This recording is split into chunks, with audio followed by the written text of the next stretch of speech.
When you talk about moments that shake the entire world, when you talk about events that make the most powerful nations sit up and question their place in history, you are talking about something bigger than politics, bigger than diplomacy, bigger than just a headline. You are talking about a turning point, a revelation, a thunderclap across the sky of global power, and that is exactly what happened when a secret message, delivered quietly, from Donald Trump to India's External Affairs Minister S. Jaishankar, sent shockwaves across the world. Now listen, because this is not about routine conversations or polite statements at a press conference. This is about the kind of message that carries the weight of nations, the kind of message that is whispered in corridors of power while the cameras are off and the microphones are silent. It is the kind of message that reveals what leaders really think, not what they want you to hear. And when that message was directed at India, when it landed in the hands of Jaishankar, the world was forced to admit something that many tried to deny. The United States is no longer dealing with a follower. It is dealing with a partner, an equal, a rising superpower that cannot be ignored. Imagine the room, the tension, the silence, the gravity of the moment. Trump does not always choose his words carefully, but this time his words were not for a rally, not for applause, not for the cameras.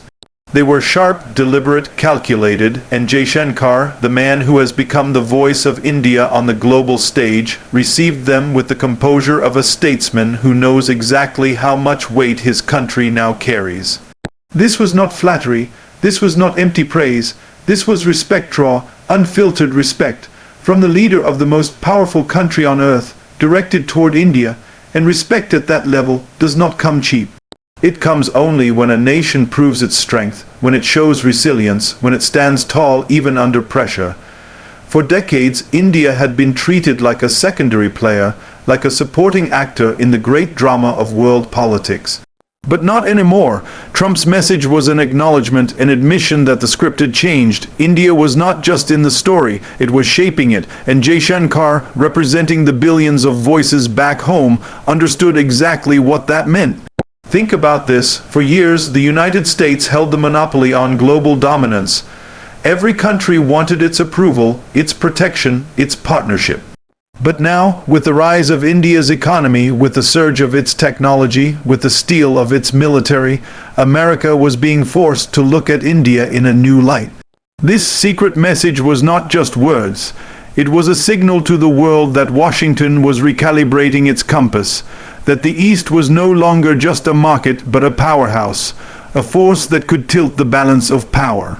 When Trump sent that message, the shock did not come from the fact that he said something unusual. The shock came because it confirmed what other nations had been whispering about in back rooms.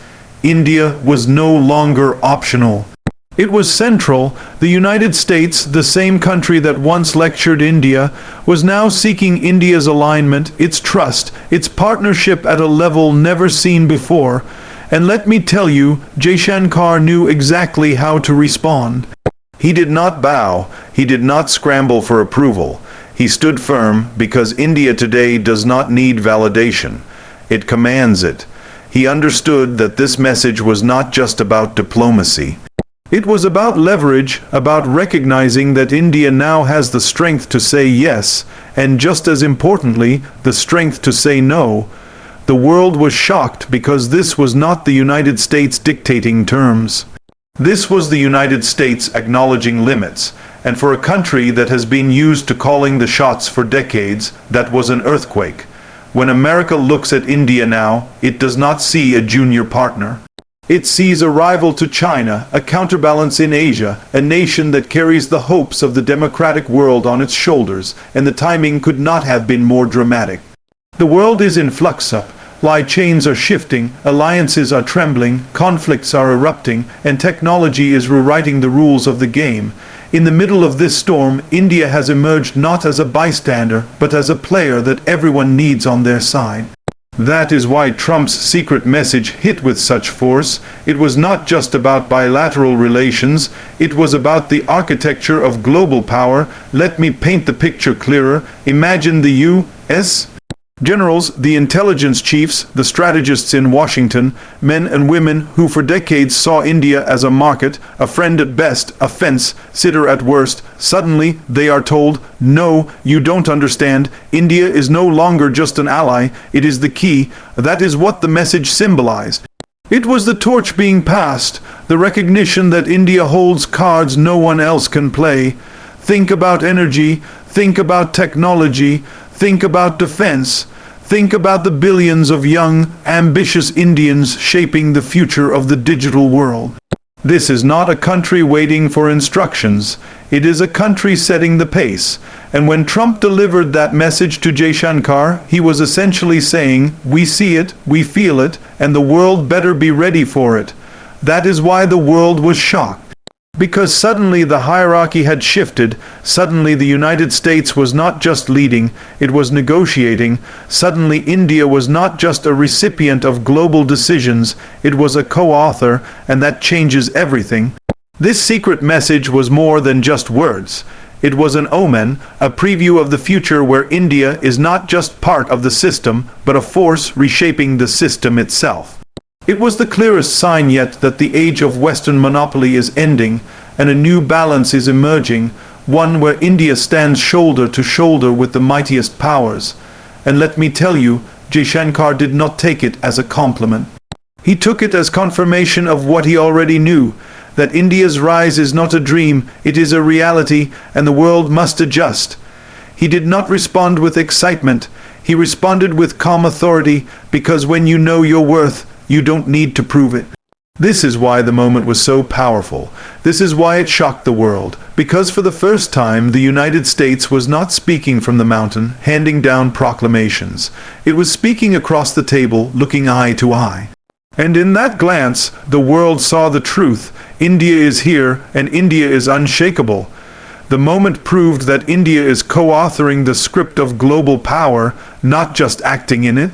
For decades, the world treated India like an audience member, someone sitting in the theater, watching the great play of power unfold, clapping at certain scenes, whispering at others, but never being invited onto the stage. That image is gone now. What happened in that exchange, that secret message that Trump directed toward Jaishankar, was not just a diplomatic whisper. It was recognition that India is no longer seated in the dark corners of history. It is standing in the spotlight, holding the pen, shaping the plot of the story itself. Power has always been about narratives. The nations that lead are not just the ones with strong militaries or fast economies. They are the ones who get to decide the storyline of the world, the ones who tell the rest of us what the future is supposed to look like. For over 70 years, the script has been written almost exclusively in Washington, sometimes edited in London, sometimes influenced by Moscow or Beijing. But India's role was always reduced to a paragraph, a cameo, an occasional reference. That era is finished. Today, India is holding the pen, and the world knows it. Think about what that means. When you co-author a script, you are not waiting for instructions. You are not reading someone else's lines. You are writing your own. India is not playing the role that others assign. It is building characters, shaping events, and deciding how the climax of global politics will unfold. And when Jaishankar received that message from Trump, the recognition was clear. The United States, the master storyteller of the 20th century, had finally admitted that India was now a writer in this saga. Let us not underestimate what this shift represents. For years, India was told it was too divided, too poor, too chaotic to ever lead. Every Western analyst spoke about India as emerging, as if the nation was permanently in transition, always on the runway, never in the air. But now the flight has taken off. The economy is surging past traditional powers, the technology sector is rivaling Silicon Valley, the space program is reaching the stars, and the military is modernizing at a speed that makes adversaries nervous. India is not emerging anymore, it has emerged. And once a nation emerges, the world has no choice but to include it in the authorship of the future. When Trump's message came, it was a subtle admission that the United States could no longer write the script alone. America had always been comfortable playing director while others acted, but with India, the script is being negotiated. The shock that went around the world was not about the words themselves, but about the fact that the United States had shifted from giving directions to making requests. That shift is monumental. That shift is historic. That shift tells us everything about how the 21st century will unfold. Look at the Indo-Pacific. For years, the U.S. wanted to frame the narrative as America versus China. It wanted to be the hero standing against the rising villain, the lone sheriff keeping order in the wild frontier. But the truth is, the sheriff cannot keep the town safe alone anymore. And now the sheriff has turned to the strong ally across the street, India, and asked it to step in, to share the badge, to co-author the story. That is what shocked the strategists in Beijing, because they realized that this was not a temporary alliance. This was an acknowledgement of India's permanent seat at the table, and India's role is not decorative, it is decisive, because when you think of co-authorship, it means you are deciding what chapters come next. India is deciding where the supply chains move, where the new centers of innovation will rise, where the balance of military partnerships will be drawn. Every move India makes is no longer a reaction, it is an initiative. Every line it writes changes how the rest of the play unfolds. The secret message to Jaishankar symbolized this. It was more than diplomacy, it was a handshake across history. It was Washington saying, "We cannot tell this story without you anymore." And Jaishankar's calm reception made the point even clearer. India does not need to be surprised by this recognition, because India already knew its place. It did not ask for the pen, it earned the pen. Imagine the boardrooms in Washington, Brussels, and Tokyo after that moment. Imagine the whispers in Beijing and Moscow. The realization struck hard. India was not just another actor in the story of global power, it was a scriptwriter with the ability to redirect entire plot lines. And in a world where narratives define action, this is the ultimate form of power. Think about how narratives shape nations. After World War II, America wrote the script of freedom, democracy, and free markets, and much of the world followed. During the Cold War, the Soviet Union tried to write a competing script, and half the world performed its lines. When China rose, it began to write a new script of authoritarian growth and economic dominance. But now, with its billion-plus people, its unstoppable youth, its democratic resilience, India is writing a script that blends tradition with innovation, resilience with ambition, power with principle. And that script is capturing the imagination of the world. When Trump acknowledged India, he was acknowledging that America's script alone cannot hold the audience anymore. The crowd demands more, the world demands more, and India is delivering it. And what makes this even more powerful is the way India approaches the pen, not with arrogance, not with domination, but with balance. India does not want to erase other writers. It wants to shape the story so that it reflects fairness, equality, and opportunity for all. That is why India's authorship is respected, not feared, and that is why it carries so much weight. You can feel it in every international summit now.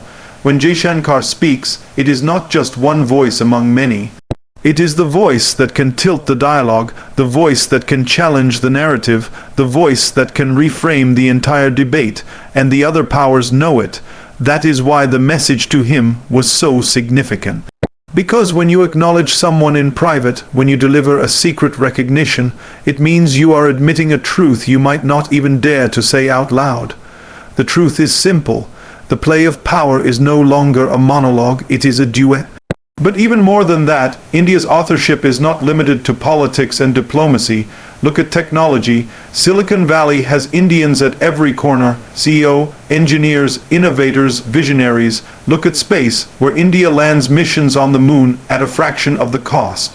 Look at pharmaceuticals, where India supplies the world with affordable medicines. Look at the military, where India is building an arsenal that can rival the strongest. These are not side notes in the story. These are central chapters. Every achievement India records is a line added to the global script, and those lines change the direction of the narrative for everyone, and this is why the shockwaves went far beyond Washington.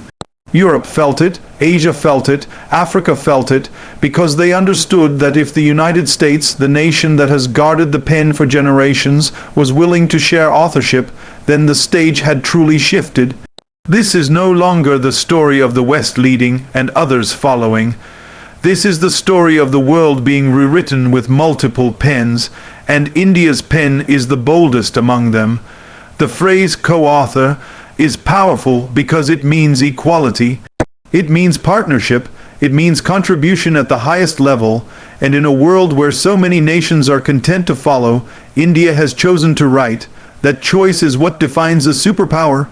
Not just the ability to fight wars or grow economies, but the ability to imagine futures and make them real. India is not waiting for the script to be handed down. It is creating its own plot twists, its own climaxes, its own endings. This is why Jaishankar's reaction mattered so much. He did not celebrate the recognition, he embodied it. He showed that India is not surprised by this new role because it has been preparing for it for decades. From independence to economic reforms, from nuclear strength to digital innovation, India has been building the foundation brick by brick, word by word, preparing for the day when the world would have no choice but to acknowledge its authorship. And that day has arrived. The message was secret, but the shockwaves were not. The shockwaves spread across continents, because once the United States admits that it needs India as a co-writer, the hierarchy of the world changes. Allies adjust, rivals panic, and partners reposition themselves.